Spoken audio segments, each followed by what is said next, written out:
Mali a décidé de rompre toute relation diplomatique avec l'Ukraine après la publication de cette vidéo sur la page officielle de l'ambassade de l'Ukraine depuis le Sénégal. Un soutien affiché aux terroristes dans le nord du Mali, alors même que des morts avaient été enregistrés et plusieurs blessés dans une attaque entre les 25 et 27 juillet dans le nord du Mali, dans les rangs des forces armées maliennes, mais également des alliés russes.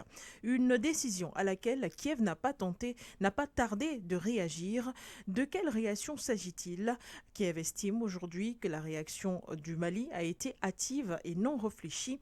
Quel est le regard panafricain de André Christelle Fanga, qui n'est nul autre que l'invité de cette émission? Eh bien, c'est dans quelques instants. Bonsoir et bienvenue à vous. Bonsoir, monsieur André Christelle Fanga. D'accord, je croyais que c'est vous disiez bonsoir aux millions de téléspectateurs, de télé-auditeurs, de youtubeurs, de facebookers. Bonsoir, madame Madone Bégoudé. Bonsoir à la partie technico-artistique. Bonsoir à tous ceux qui nous écoutent depuis Kuala Lumpur, de ceux qui nous écoutent depuis N'Djamena, de ceux qui nous écoutent depuis Douala, de ceux qui nous écoutent sur la planète Terre. C'est un plaisir d'être parmi vous, madame, parce que c'est toujours un plaisir d'apporter son point de vue par rapport à certaines situations que l'Afrique vit. Et je ne manquerai pas de signaler, n'est-ce pas, de saluer le premier secrétaire du PUS, Serge Espoir Matomba, n'est-ce pas, qui continue à faire son bonhomme de chemin sur le terrain politique et qui prouve à sa juste valeur que c'est un homme politique aguerri et maîtrisant bien la chose politique dans notre pays. Donc, un grand bonsoir à lui, à ce grand homme d'Afrique, n'est-ce pas, et qui peut être un très grand bénéfice pour le Cameroun aujourd'hui. D'ailleurs que le Cameroun en bénéficie déjà de ses investissements. Sinon, nous ne serons pas dans les studios de For You Radio aujourd'hui. Donc, c'est quand même quelqu'un qu'il faut davantage appuyer, accompagner et peut-être même beaucoup prier pour que Dieu l'accorde davantage des grâces. Merci. Merci à vous. On le rappelle, le premier secrétaire du PURS en ce moment à l'extrême nord pour la campagne d'adhésion au parti avec carte de membre et le lancement de cette discussion annoncée sur le développement économique et social au Cameroun. André Christelle Fanga, on démarre les échanges juste après cette transition.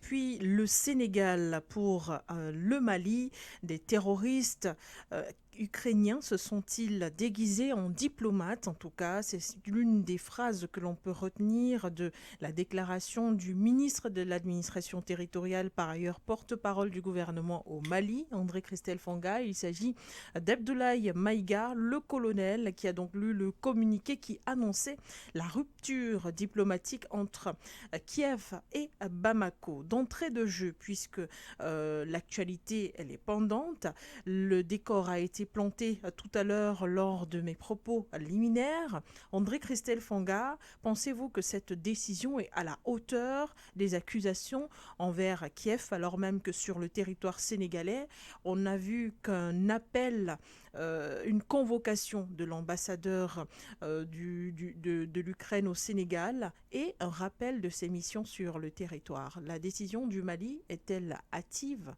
et manque-t-elle de clairvoyance, comme le dit l'Ukraine aujourd'hui? Madame Madone, permettez-moi de m'incliner, n'est-ce pas, d'abord aux morts au nord du Mali, et dont les terroristes djihadistes, n'est-ce pas, ont signé cet acte barbare contre les forces de défense, les FAMA et les instructeurs russes, avec quelques soi-disant, n'est-ce pas, compagnons ukrainiens. Parce qu'on a brandi un drapeau ukrainien pour dire qu'ils étaient accompagnés, ils avaient, n'est-ce pas, le soutien de ces mercenaires ukrainiens sur le territoire malien. Quand je m'incline sur la mémoire de ces soldats, ces hommes, ces femmes, n'est-ce pas, qui sont partis pour la défense de la patrie, c'est pour dire simplement que il faut que les gens comprennent que nous sommes véritablement dans la guerre de haute intensité. Et je vous rappelle qu'il l'a dit, qu'on doit s'apprêter à une guerre de haute intensité, c'est-à-dire le capitaine Ibrahim Traoré du Burkina Faso. Et quand un chef d'État le dit, c'est pas parce que le renseignement et tous les différents éléments, n'est-ce pas, sont réunis pour cette guerre de haute intensité. Et la guerre de haute intensité n'est pas seulement dans un domaine et dans un seul couloir qui est simplement d'avoir les kalachnikovs ou bien des fusils d'assaut, des bombes, des voitures de guerre, non. La guerre de haute intensité aussi, c'est la guerre diplomatique aussi. C'est la guerre de communication. C'est la guerre, n'est-ce pas, de l'intelligence, des ressources humaines. C'est la guerre économique. C'est la guerre dans tous les... Bon, donc vous comprenez la portée, n'est-ce pas, de cette guerre de haute intensité. Donc, quand nous avons établi ce parallèle-là et ce premier jet-là, nous pouvons comprendre aujourd'hui la décision, par exemple, du Mali de prendre une décision pareille. C'est-à-dire de rompre toute collaboration, n'est-ce pas, avec l'Ukraine. Alors, je pense qu'elle est même douce, parce que c'est une déclaration de guerre de l'Ukraine envers l'État malien, pour ne pas dire avec les États de l'AES. Je dis bien c'est une déclaration de guerre. Je pense qu'elle n'est pas active de cette décision, mais elle est correcte et juste. Et je pense que quand vous allez encore me poser quelques questions, je vais davantage, n'est-ce pas, développer pour vous dire que l'Afrique doit s'apprêter à beaucoup d'autres attaques, n'est-ce pas, de grande envergure. Parce qu'en réalité, il n'y a que les Africains qui ne comprennent pas ce que c'est que leur territoire. C'est-à-dire 30 millions de kilomètres carrés avec des richesses énormes. C'est 30 millions de kilomètres carrés qui réunissent l'Amérique, l'Europe et l'Asie. Donc, vous imaginez, tout ça est englobé. Parce que les États-Unis, c'est 9 millions de kilomètres carrés. La Chine, c'est à peu près 10. L'Europe aussi, c'est à peu près 9,5. Donc, vous voyez que ça ne fait même pas 30 millions de kilomètres carrés de l'Afrique. Et en Afrique, il y a encore un potentiel énorme, c'est-à-dire en matière de biodiversité, en matière de ressources naturelles, en matière de ressources humaines, en matière humaine. Parce que nous sommes encore les derniers à préserver encore la race humaine. Parce que de l'autre côté, ils ont déjà traversé la frontière de l'humanité parce qu'ils sont entrés dans la bestialité. D'ailleurs, les derniers Jeux olympiques vous en parlent, l'ouverture, n'est-ce pas, où vous avez vu tous ces abominations-là se présenter au grand public. Donc, Madame, le Mali, au travers de son ministre, n'est-ce pas, des Affaires étrangères, quand il prend cette décision, ce n'est pas pour, justement, de la blague, mais c'est pour dire qu'ils ont compris les enjeux et ça, ils s'apprêtent aussi à cette guerre de haute intensité et contre un pays pylône. Parce que en présentant l'Ukraine, on voit déjà, n'est-ce pas, le combat qui doit se jouer, parce que de l'autre côté, au Mali se trouvent des instructeurs russes. Donc vous voyez que la délocalisation, n'est-ce pas, du combat Russie-Ukraine, de l'autre côté, en Europe, n'est-ce pas, doit se déporter où? Sur le territoire sahélien et surtout en Afrique. Merci André-Christelle Fanga pour cette première lecture sur la situation. Eh bien, les propos du porte-parole du renseignement militaire ukrainien étaient clairs. L'Ukraine est décidée à poursuivre et à punir les Russes, peu importe où il se trouve, et a estimé que ces attitudes étaient totalement dans le cadre du droit international. Ainsi, il ne devrait pas lui être reproché quoi que ce soit. Le porte-parole s'est vanté du fait que des informations aient été transmises aux rebelles et terroristes dans le nord du Mali afin de frapper justement sur les FAMA, mais aussi les alliés russes. Face à ces déclarations, le Mali a réagi par... on ne va pas dire l'offensive, mais la défensive, en mettant un terme à toutes les relations diplomatiques qui pouvaient exister entre les deux pays. Mais une fois qu'on a fait cela, André-Christelle Fanga, après quoi? Après, je pense qu'il faut veiller à ce que les mercenaires qui travaillent avec, soi-disant, l'État de l'Azawad, n'est-ce pas, ce groupe terroriste, ces terroristes, ces groupes de terroristes, parce qu'il n'y a pas seulement un seul groupe terroriste, n'est-ce pas, puissent être éradiqués.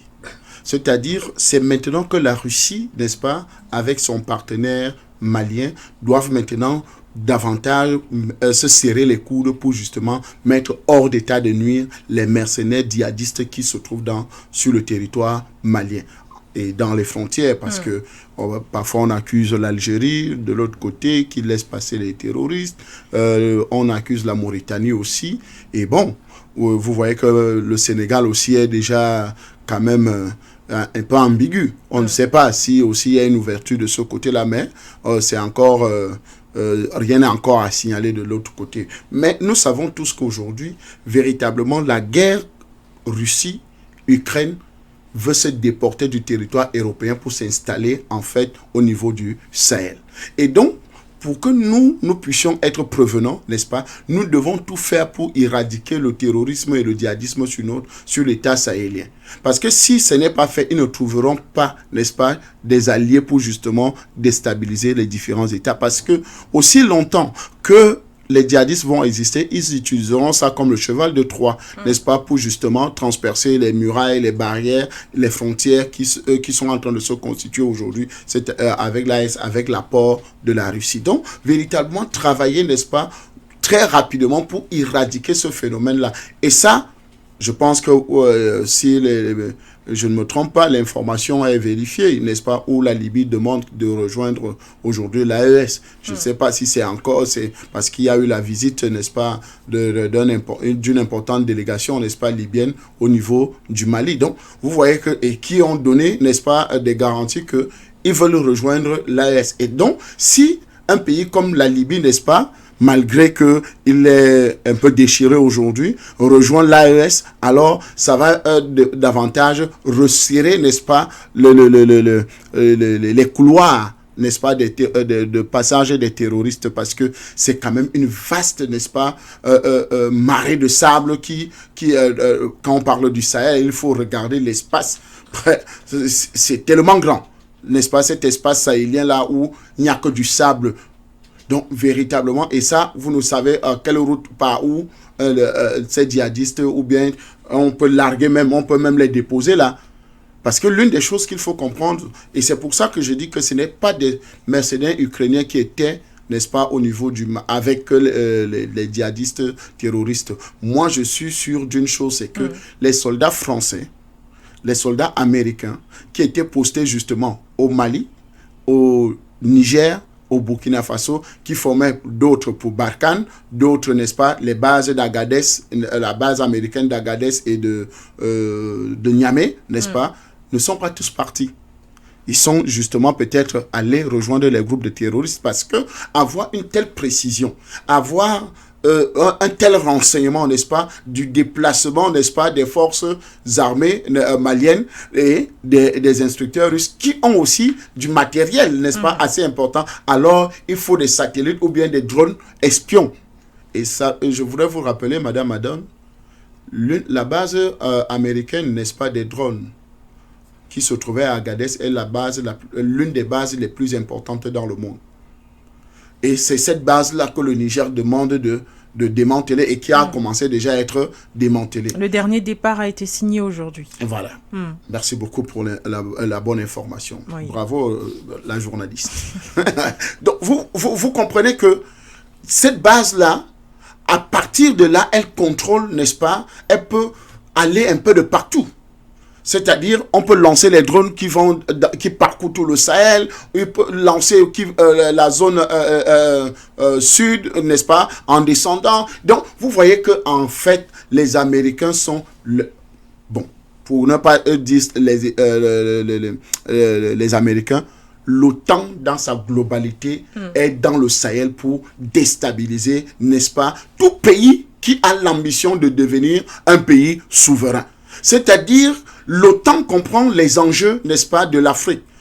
L'Afrique va devenir le géant du monde. Alors, il faut le contrôler. Il faut faire une Afrique sans les Africains.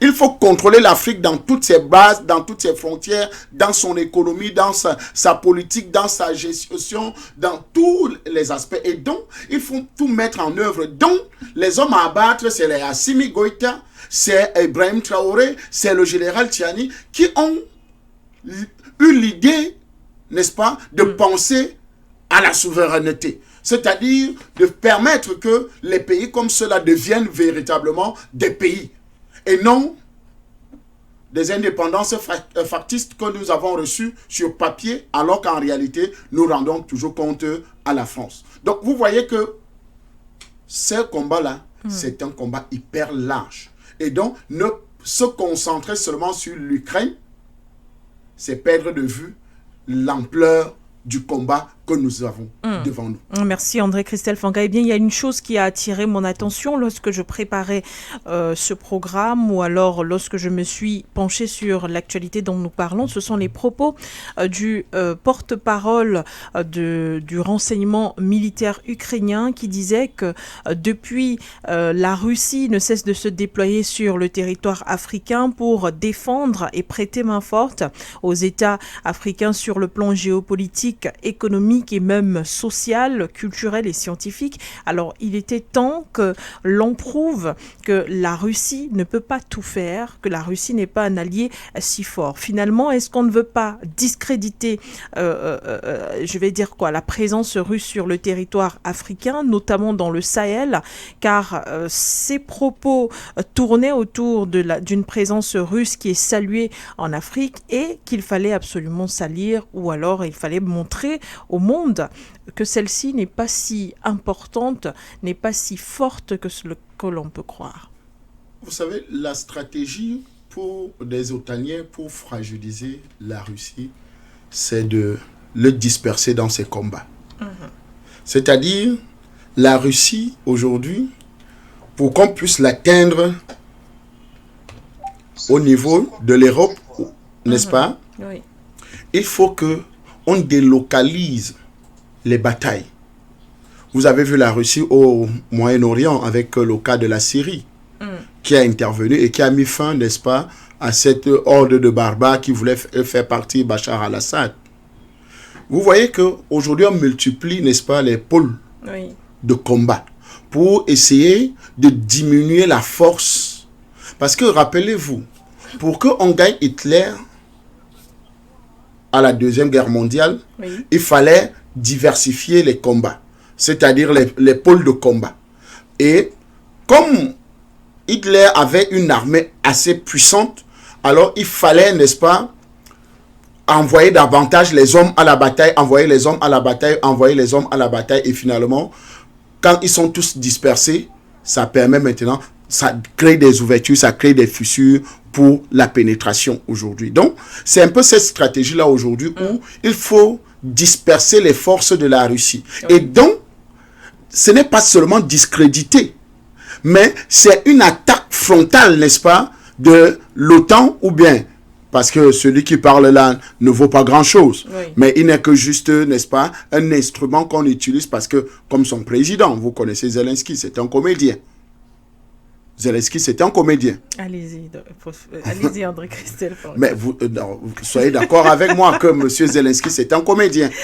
Poursuivez, oui. Voilà, donc c'est un comédien. Donc il a fini de faire sa comédie, n'est-ce pas? Alors, comme on l'utilise, on dit, bon, ok, fais ceci, on a fini d'écrire le script, le scénario, n'est-ce pas?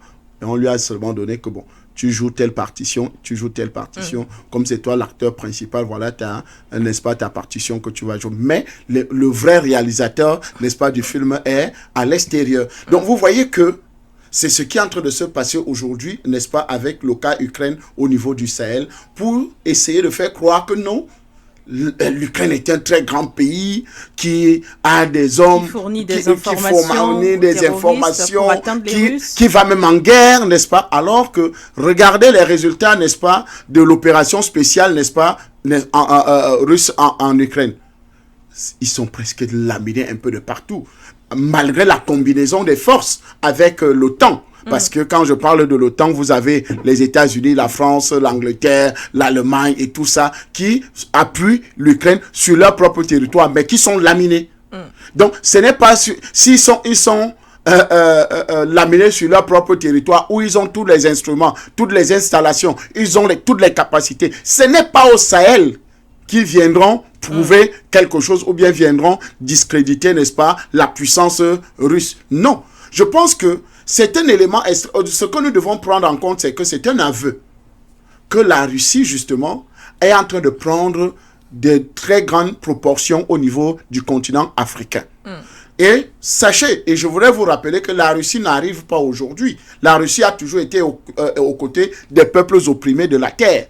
C'est-à-dire, quand les luttes des indépendances, n'est-ce pas, étaient là, la Russie a toujours été aux côtés, n'est-ce pas, de ces pays-là qui voulaient véritablement leur indépendance. Donc, je pense qu'aujourd'hui, nous devons davantage comprendre que l'action de la Russie, ce n'est pas changer au niveau du territoire africain, c'est pas changer de maître, n'est-ce pas, c'est-à-dire les Africains quittent un maître pour un autre, comme notre sœur Nathalie Yam l'avait bien expliqué, n'est-ce pas, à Sochi, lors de ce sommet Afrique, n'est-ce pas, Russie. Donc, vous voyez que la Russie est dans l'accompagnement des États et je pense qu'il faut que la Russie renforce davantage sa présence, qu'elle ne soit plus seulement, n'est-ce pas, une présence avec des instructeurs, mais que sa présence puisse être véritablement, que ça soit économique, que ça soit technologique, que ça soit dans presque tous les secteurs.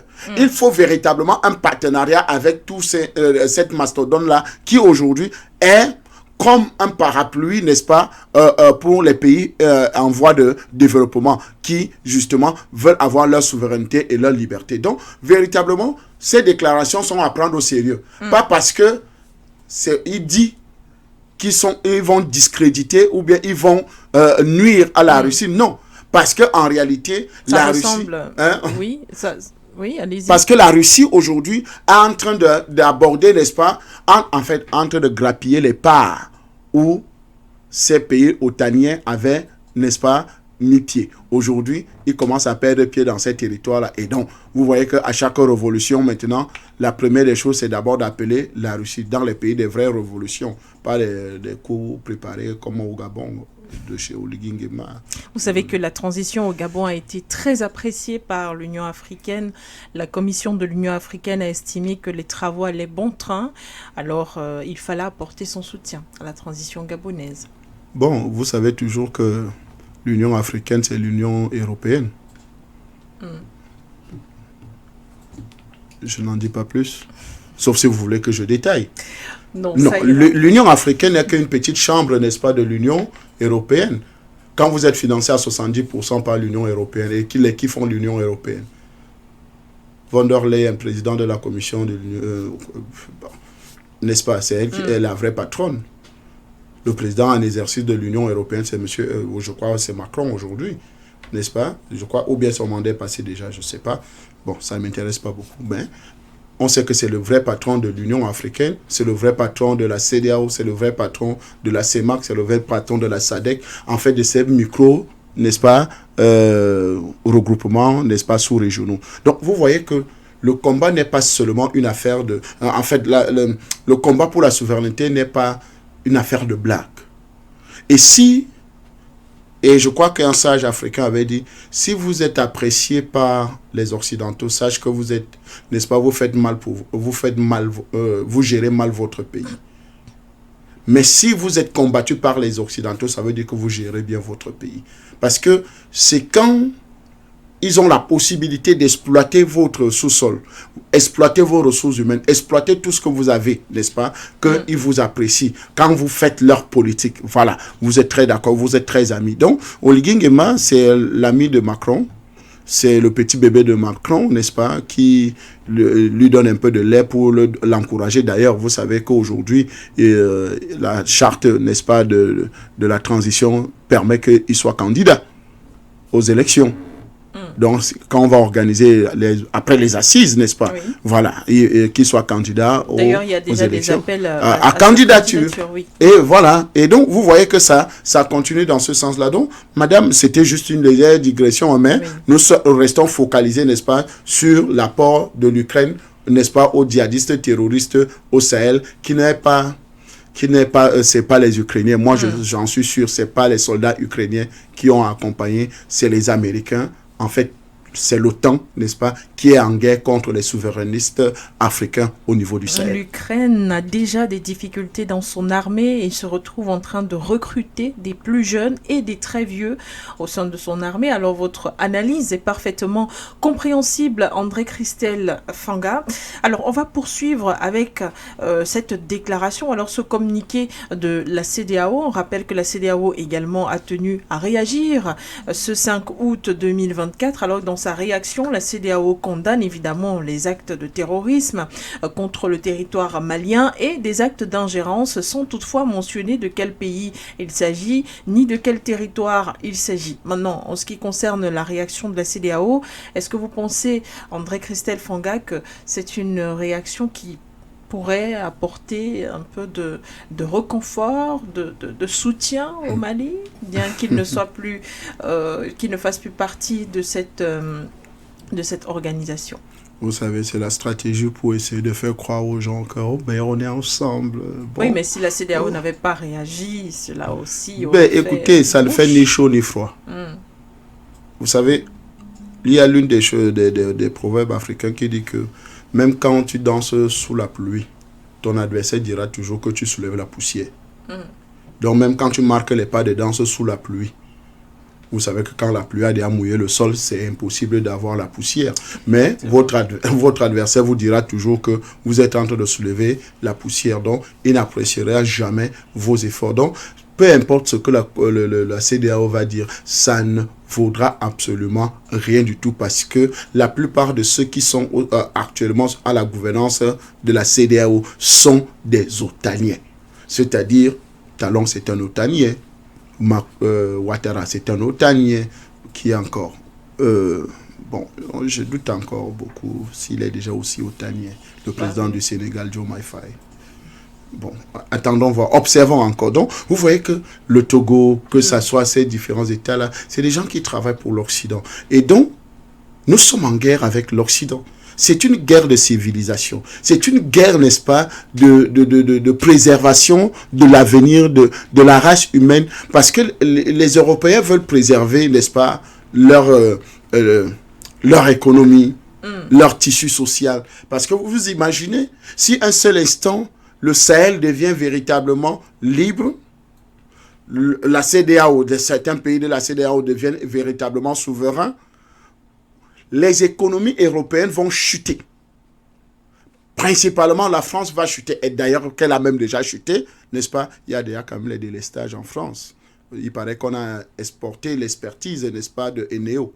On a envoyé un peu de gars de Eneo là-bas en France pour essayer de voir. Bon, comme il y avait les JO, donc ça c'est un peu atténué. Mais nous savons tous qu'il y a déjà des problèmes économiques, il y a des problèmes énergétiques, il y a déjà beaucoup de problèmes au niveau de la France. Et d'ailleurs, la France est en train de dégringoler, n'est-ce pas, des classements, de plusieurs classements aujourd'hui. D'ailleurs, l'un des derniers classements, par exemple, pays producteur d'or, la France n'est plus parmi les 5. Pourquoi?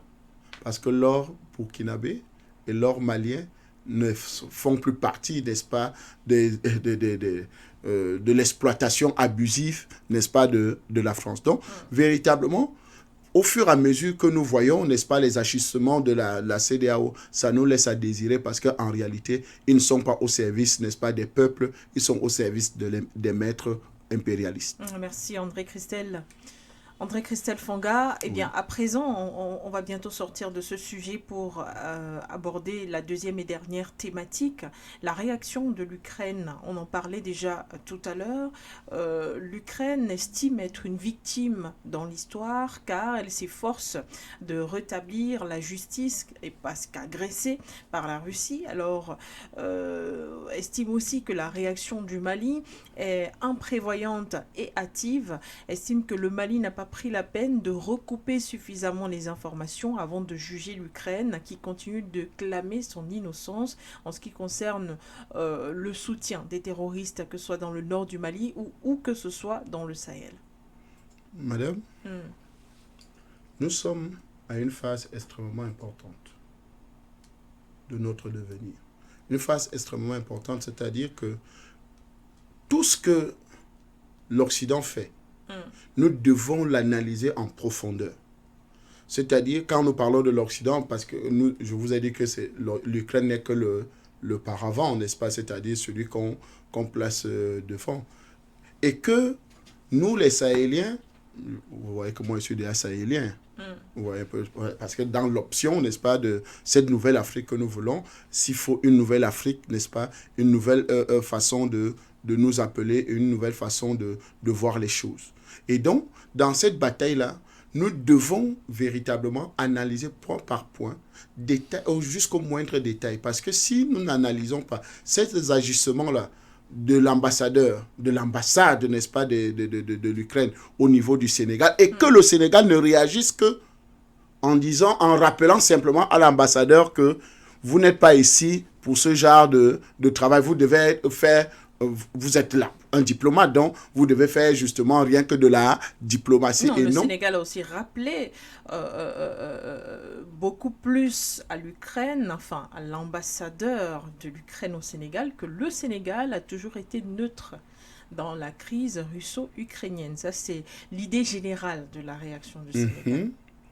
On est d'accord. À titre d'information. Oui, c'est ce que je suis très d'accord. Je l'ai suivi, oui. N'est-ce pas? J'ai suivi cette réaction. Ah, mais ce que j'essaie de dire, c'est quoi? C'est une façon de dire que le Sénégal devait aller, n'est-ce pas, en fait, plus efficacement, ou bien devait être plus dur, n'est-ce pas, envers l'ambassade, n'est-ce pas, d'Ukraine au Sénégal.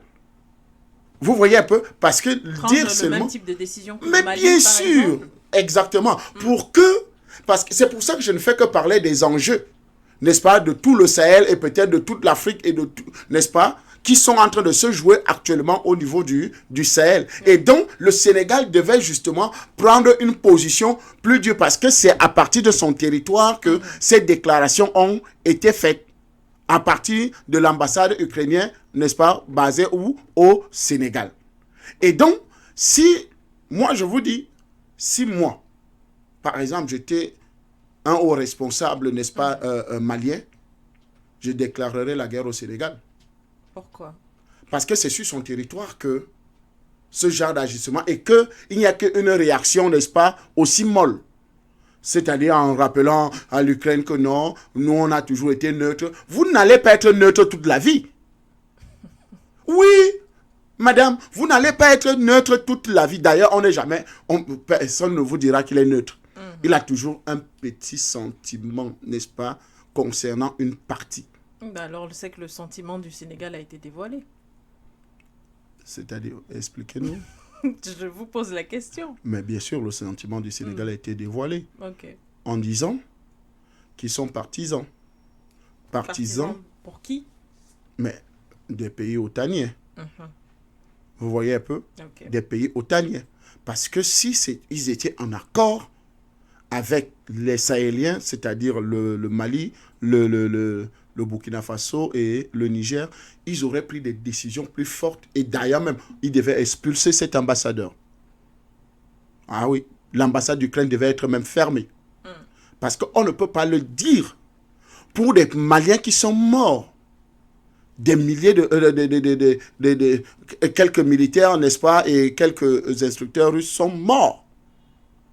Et que un pays frère qui abrite, n'est-ce pas, cette ambassade, et qu'on fasse des déclarations à partir de leur pays et qu'il n'y ait pas de réaction énergétique. Donc, vous voyez que c'est des choses, il faut leur rappeler ça, il faut leur dire ça tous les jours. Et c'est pour ça que même la réaction de soi-disant de la CEDEAO, elle est molle.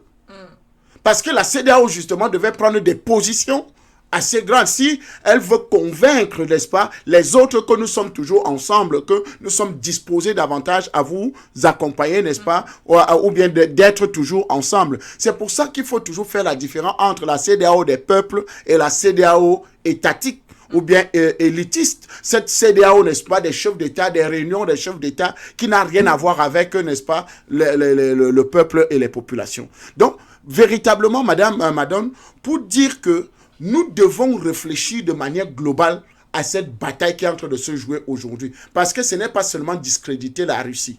En fait, il faut fragiliser la Russie pour qu'elle ne nous apporte pas le soutien nécessaire pour nous libérer des griffes de l'Occident ou bien de l'OTAN. Parce qu'aujourd'hui, le seul pays, ou bien la seule nation qui peut aider les Africains aujourd'hui, n'est-ce pas, à sortir des griffes, n'est-ce pas, du néocolonialisme, de l'impérialisme, du terrorisme, du djihadisme et de tous ces mots qui ont été créés par l'Occident, n'est-ce pas, et qui agissent chez nous, c'est la Fédération de Russie.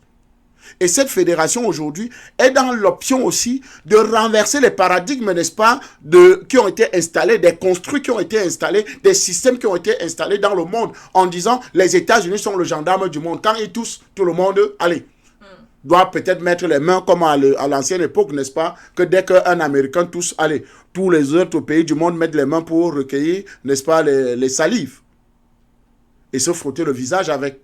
Parce que c'est un Américain qui a parlé. Ou bien c'est les États-Unis qui ont dit. Aujourd'hui que les Américains parlent, quelqu'un vous dit, ben, c'est pour lui là-bas, qui raconte ce qu'il veut. Vous voyez un peu. Et ça ne plaît pas beaucoup.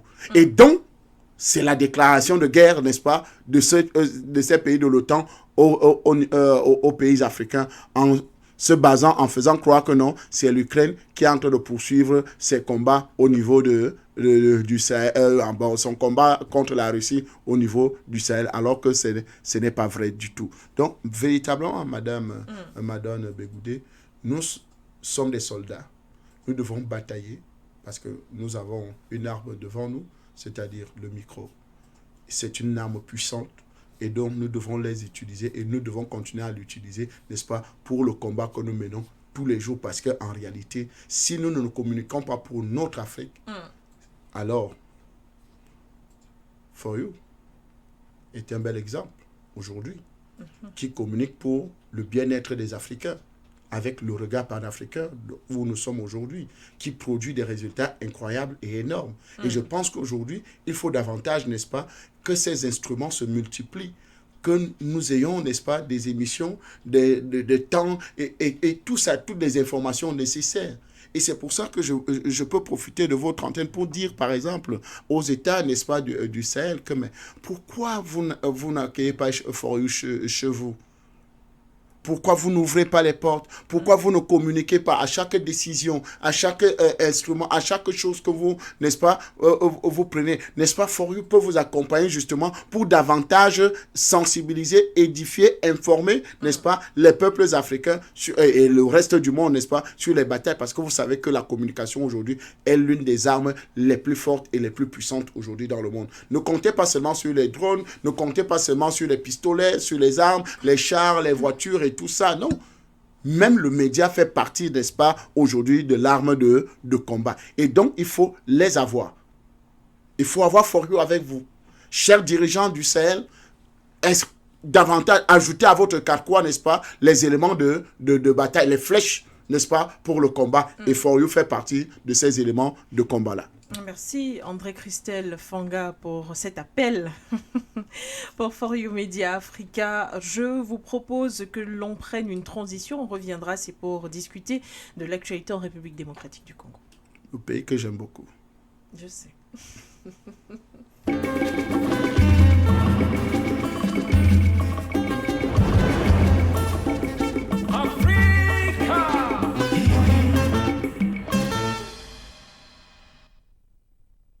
Depuis le 4 août dernier, un cessez-le-feu était censé avoir avoir démarré en tout cas en République démocratique du Congo, notamment dans l'est du pays, dans le nord Kivu plus précisément. Cet accord de cessez-le-feu a été signé entre Kigali et Kinshasa. Celui-ci devrait durer 15 jours pour permettre aux ONG et autres acteurs humanitaires d'apporter de l'aide aux victimes, aux réfugiés et à tous ceux, bien sûr, sur ce territoire. André Christelle Fanga, il y a pourtant que cet accord de cessez-le-feu est très critiqué par les Congolais, qui estiment d'ailleurs que celui-ci ne lie pas réellement les parties signataires, à savoir la République démocratique du Congo, Kigali ou encore les groupes rebelles. Que vaut réellement cet accord de cessez-le-feu, le énième du genre? Hier, avec le professeur Pini Pini, par exemple, on apprenait que c'était le 71e accord de cessez-le-feu, mais on rappelle que c'est le deuxième sous l'égide de l'Angola à l'initiative de Washington. Quelle valeur pour un tel cessez-le-feu, André Christel? C'est vous qui avez dit que c'est le 71e cessez-le-feu. Oui. Et c'est un brillant professeur que je connais. J'ai déjà eu des émissions, le professeur Pini Pini, n'est-ce pas, Oui. qui est congolais. Oui. Donc, il connaît la situation mieux que personne. Alors, si on est au 71 accords de cessez-le-feu, ça veut dire que ces accords ne valent absolument rien du tout. Ça veut dire que les différents acteurs qui arrivent, n'est-ce pas, à ce soi-disant accord de cessez-le-feu, c'est du pipeau. Donc, Madame Bégoudé, Oui. il faut qu'on arrête de jouer au chat et la souris. Ceux qui amènent les cessez-le-feu n'ont jamais arrêté d'allumer le feu. C'est-à-dire, c'est des pompiers pyromanes. Pompiers pyromanes, sur l'égide de Washington, n'est-ce pas, vous le savez, Washington est celui qui allume le feu en RDC. Washington est celui, n'est-ce pas, qui anime les combats, même en arrière-plan, au travers de ces multinationales qui ont besoin de coltan, qui ont besoin d'or, qui ont besoin de lithium, qui ont besoin de toutes ces matières premières-là pour justement favoriser leur industrie, n'est-ce pas, que ce soit l'industrie automobile, que ce soit l'industrie informatique, téléphone, ordinateur et tout le reste là. Vous savez que la plus grande matière vient de la RDC, donc pour faire les téléphones et les ordinateurs. Donc, vous voyez que c'est eux qui encouragent le désordre, qui encouragent, n'est-ce pas, le M23. C'est eux, en fait. Parce qu'on a fait beaucoup une fixation seulement sur le M23. Il y a d'autres groupes, n'est-ce pas, bandes armées, n'est-ce pas, qui sévissent en RDC. Oui, effectivement. Donc, vous voyez que ces bandes armées, n'est-ce pas, sans compter qu'il y a une organisation là-bas, une mission là-bas, qu'on appelle MONUSCO, 30 ans. Aucun résultat. Hein. Tous les MINUS là ne nous ont jamais apporté les résultats, mais ils sont toujours présents. Et c'est toujours dans les conflits africains qui sont toujours très présents, n'est-ce pas? Ou bien dans les pays d'Amérique latine là-bas, dans les tréfonds, au Népal, au Nicaragua, et dans des pays comme ça, c'est là-bas où il y a toujours les missions, parce que en fait, c'est des secteurs où il y a de très grandes richesses et qu'il faut davantage créer le désordre et installer, n'est-ce pas, une force d'interposition. Parce qu'en réalité, ce n'est pas ce n'est pas des missions de maintien de la paix. Mais c'est des missions d'interposition, c'est-à-dire, ils viennent se mettre au milieu, on vous dit, bon, toi, tu restes là-bas, l'autre reste là-bas. Et bon, quand ça veut un peu, que le conflit veut déjà, que les gens se découragent, allez, on tue un peu quelques soldats en accusant que c'est tel, et la même chose vice-versa, et ça se réallume, et c'est comme ça que ça continue à s'enflammer pour que davantage leurs multinationales continuent à exploiter. D'ailleurs, je me suis toujours étonné comment Barkhane, n'est-ce pas, Force Barkhane, qui était au Mali, cette organisation-là, qui a fait 10 ans, près de 10 ans, avec près de 10 000 soldats, n'est-ce pas, en présent au Mali, hein, alors que le ministère de la Défense, par exemple, française, avait estimé les rebelles, c'est-à-dire djihadistes terroristes, entre 300 et 1000. C'est le ministère, c'était dans le site du ministère de la Défense. Bon, tellement j'en ai parlé de ça qu'ils sont allés effacer. Vous voyez un peu, entre 300 et 1000, c'est eux-mêmes leurs estimations dès le début de cette crise au niveau du Mali, où le Mali, soi-disant, a appelé l'intervention française. Donc, c'est là où ils ont fait ces estimations. Vous avez une armée française qui avait près de... j'ai oublié toutes les statistiques. Vous voyez, les avions de combat, vous avez les chars, vous avez les pick-up, vous avez du matériel assez lourd, n'est-ce pas? Vous faites 10 ans dans un territoire pour chasser près de 8000 hommes, n'est-ce pas? 8000 à 10 000 hommes pour chasser 1000 terroristes. Et que vous faites 10 ans sur ce territoire, vous ne constatez pas que vraiment il y a anguille sur roche. En réalité, ce n'était pas seulement les soldats qu'on avait envoyés, n'est-ce pas? D'ailleurs, même ils n'envoient jamais les vrais soldats. c'est plutôt des ingénieurs miniers, des creuseurs de terre, n'est-ce pas, pour chercher l'or, diamant et tout le reste. C'est tout. Ce n'est pas des soldats, parce que si c'était vraiment des soldats, on aurait déjà oublié le djihadisme et le terrorisme dans le Sahel. Mais comme ce n'est pas l'objectif de la sécurisation, n'est-ce pas, du Sahel, alors, même chose, on le fait au Congo. Comme l'objectif, ce n'est pas la paix, parce que si on veut mettre la paix, c'est si facile, non, madame? C'est si facile. Si on veut mettre la paix au Congo, c'est si facile. Ah oui, et quelle serait la situation Mais écoutez, vous prenez... Solution très facile. Solution très facile. C'est eux qui sont le FMI, Banque mondiale, c'est eux qui gèrent l'économie du monde, non? On dit au Rwanda que, ok, si il y a encore à la moindre escarmouche, pour emprunter le vocabulaire de mon ami Félix Tshisekedi, président de la RDC, qu'à la moindre escarmouche, je vais demander au Parlement de me donner l'autorisation d'entrer en guerre contre le Rwanda. Voilà. On dit au Rwanda, par exemple, à la moindre escarmouche encore, ou bien au moindre désordre encore au niveau, n'est-ce pas, de la RDC, le Rwanda peut-être est suspendu de toutes les institutions, n'est-ce pas, pour peut-être 5 ans. Mais là, c'est convoqué aussi à l'ingérence, ce que vous critiquez. Quelle ingérence? L'ingérence des partis internationales. C'est-à-dire la MONUSCO, c'est une ingérence, n'est-ce pas? Vous parlez des institutions de Bretton La Woods. MONUSCO, c'est une ingérence, n'est-ce pas? Ce n'est pas une organisation. La MONUSCO, c'est une mission qui a été commandée par les Nations Unies. Vous voyez un peu? Oui. Et donc... Il est accepté par le Congo. Oh là là. Même si D'accord, le départ est... d'accord, d'accord, acceptons. Mais je pense que s'il faut régler les problèmes africains et congolais en particulier, il faut des vraies décisions, il faut des vrais hommes, n'est-ce pas? Parce que cet accord que vous nous dites là, c'est un accord bidon, c'est un accord qui ne résolvera aucun problème parce qu'en réalité, nous sommes déjà à 71 accords de paix qui n'ont jamais été respectés. Et donc, celui-ci ne pourra pas être respecté aussi parce qu'elle ne vaut absolument rien. Et la preuve en est, ce n'est pas respecté. Les Congolais ne font que mourir. Et ce qui est bizarre, c'est que c'est plus au Congo que les gens meurent. Au lieu que les gens meurent en Ouganda, meurent au Rwanda. Ça veut dire que c'est le territoire congolais qui est violé. Effectivement, même si le Rwanda continue de crier au loup en parlant des FDLR dans l'Est, enfin à sa frontière avec l'Est du pays congolais, André Christelle Fanga, les Congolais ont exprimé leur colère après cette signature car ils s'attendaient plutôt à une déclaration de guerre du Congo justement envers le Rwanda, mais on se souvient que quelques jours avant, on en parlait déjà, le président Félix Antoine Tshisekedi Tshilombo, qui critiquait le Kenya avec le processus de Nairobi, avait dit avoir une totale confiance en cette réunion de Luanda. Alors, on peut dire, André Christelle Fanga, est-ce qu'on peut le dire que la confiance du président Félix Antoine Tshisekedi Tshilombo en cette réunion de Luanda s'est donc concrétisée avec cet accord avec Kigali qui reste contesté par les Congolais car ils estiment qu'on ne peut pas faire un tel accord en représentant toute une nation alors qu'aucun Congolais ne veut passer d'accord avec le Rwanda, sachant que le M23 ni les FDLR ne sont jamais concernés par ces accords puisqu'ils n'assistent pas à ces réunions. Vous savez, le président Antoine Félix Tshisekedi me déçoit beaucoup.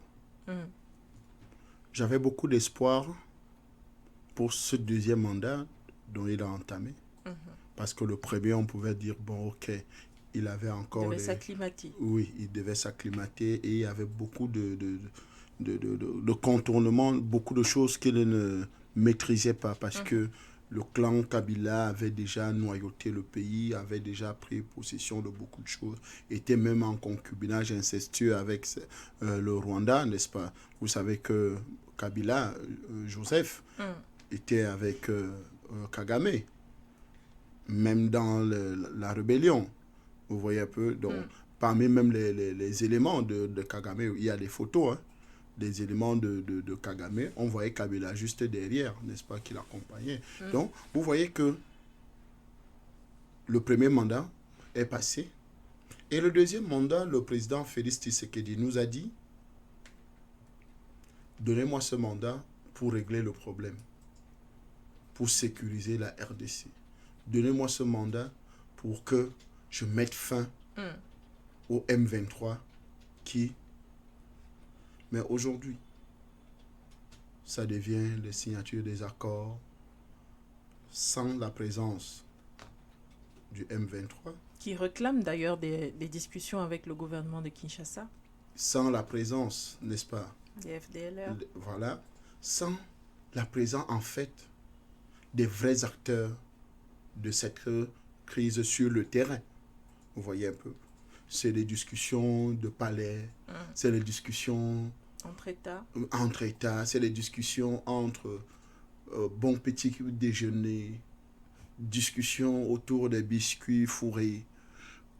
Vous voyez un peu des discussions un peu comme ça, mais qui ne connaissent pas la réalité du terrain, de ce qui est en train de se passer, n'est-ce pas, en RDC. Je pense qu'aujourd'hui, s'asseoir sur des tables pour discuter de paix, quand les gens sont en train de mourir, alors c'est mettre peut-être la charrue avant les bœufs. Je ne suis pas seulement quelqu'un qui critique, mais je propose aussi des solutions, n'est-ce pas? Si 1 million de Congolais décident, si le président Félix Antoine Tshisekedi décide de recruter 1 million de Congolais dans son armée, et dit, option, formation, 6 mois avec les instructeurs russes. Après les 6 mois, envahissez-moi l'Est du Congo. Et donc, je veux que l'ennemi soit repoussé jusqu'à dans leur pays d'origine. Ouganda, Rwanda, Burundi et, tout, et j'en passe. Ça sera fait. Mais je pense qu'aujourd'hui, il y a un manque de décision politique. C'est-à-dire, l'acteur politique principal de la RDC aujourd'hui se retrouve qu'il est mou. Qui ne agit pas véritablement selon ce qu'il avait promis aux Congolais. Et ça nous désole. Ça nous fait couler des larmes. Parce qu'on ne fait que perdre des hommes, on ne fait que perdre, n'est-ce pas, une bonne partie, n'est-ce pas, du peuple congolais. Et vous-même, vous voyez ces acteurs sportifs, culturels, qui rappellent, n'est-ce pas, au monde entier que on tue au Congo et personne ne dit rien. Regardez les aides qu'on a apportées à l'Ukraine. Des aides mirobolantes. Que ça soit en armes, que ça soit en argent, que ça soit en hommes, que ça soit en tout. Pour justement régler le conflit. Mais, hélas, ils avaient plus fort. Ils ont plus fort devant qu'eux. Pourquoi ne pas apporter tout ce soutien à RDC si on veut régler ce problème du M23, au lieu d'aller s'asseoir autour des bons cafés, des bons vins, des champagnes et tout ça pour soi-disant formaliser un accord qui ne va jamais résoudre le problème parce que le problème de fond, il est là. Les rebelles du M23, d'ailleurs, ont récupéré, selon les informations qui viennent de Kinshasa, la ville de Ishasha après ce cessez-le-feu. Et c'est tout le temps le même exercice. Après la signature d'un cessez-le-feu, une ville est revendiquée par les rebelles du M23. Est-ce que finalement, il faut une discussion avec le M23? Moi, je ne pense pas qu'il faut une discussion avec le M23. Il faut frapper le M23. Parce que ce n'est pas aujourd'hui que le M23 existe. Ça fait quand même beaucoup de temps que le M23 s'est mis sur pied et qui, justement, crée le désordre en RDC. Vous voyez qu'il y a un peu d'accalmie quand c'est les amis du Rwanda ou bien des États-Unis qui sont au pouvoir. C'est-à-dire, vous avez vu la période de gouvernance de Kabila. Je crois qu'il a fait 14 ans de pouvoir. Après ça, il y avait à un moment donné, il y a eu un peu d'accalmie, dont on ne parlait plus trop du M23. Mais après que Tshisekedi ait pris le pouvoir, le M23 a repris le poids de la bête. Donc, le poids de la bête. Donc, aujourd'hui, je pense qu'il faut véritablement attaquer le M23 dans ses profondeurs. Et si réellement, le président Tshisekedi veut arrêter cette guerre, parce que l'une des choses, et je vous l'ai expliqué dans cette émission, c'est que la RDC a fait l'objet d'un complot international et fait partir, n'est-ce pas, de ce complot international, avant d'élargir, que ce complot s'élargisse sur toute l'Afrique, c'est d'abord la RDC qui est visée. C'est-à-dire le Congo ne doit pas être en paix. Il faut tout faire pour qu'il soit divisé, il soit laminé, il soit exploité, il soit pillé. Parce que le Congo, la RDC, est une mastodonte planétaire. Je dis bien une mastodonte planétaire en matière de richesse. Okay. C'est une mastodonte en matière de préservation de l'écosystème. C'est une mastodonte dans plusieurs domaines. Et que donc, il ne faut pas que ce pays-là soit souverain et libre. C'est pour ça que je vous ai rappelé la mort de Patrice Emery Lumumba. Vous voyez, un homme arrêté, fait prisonnier, qui devient inoffensif. Vous le découpez, comme vous découpez les morceaux de viande, en petits morceaux. On dit non, on ne laisse pas, peut-être les morceaux là peuvent se reconstituer. Peut-être il avait cette capacité, je ne sais pas. On prend ces morceaux, on jette dans de l'acide. C'est-à-dire, il ne faut pas qu'il y ait une trace. La seule chose qui en est ressortie est que Léopold II et ses héritiers ont gardé, c'était une dent. Et donc, le prince, n'est-ce pas, c'est le prince ou le roi, qui est venu dernièrement en RDC, visiter la RDC. Et il est venu remettre cette dent à la famille de Patrice Emery Lumumba, afin de venir remettre aux Congolais. Oui. Cette dent, au moins cette dent.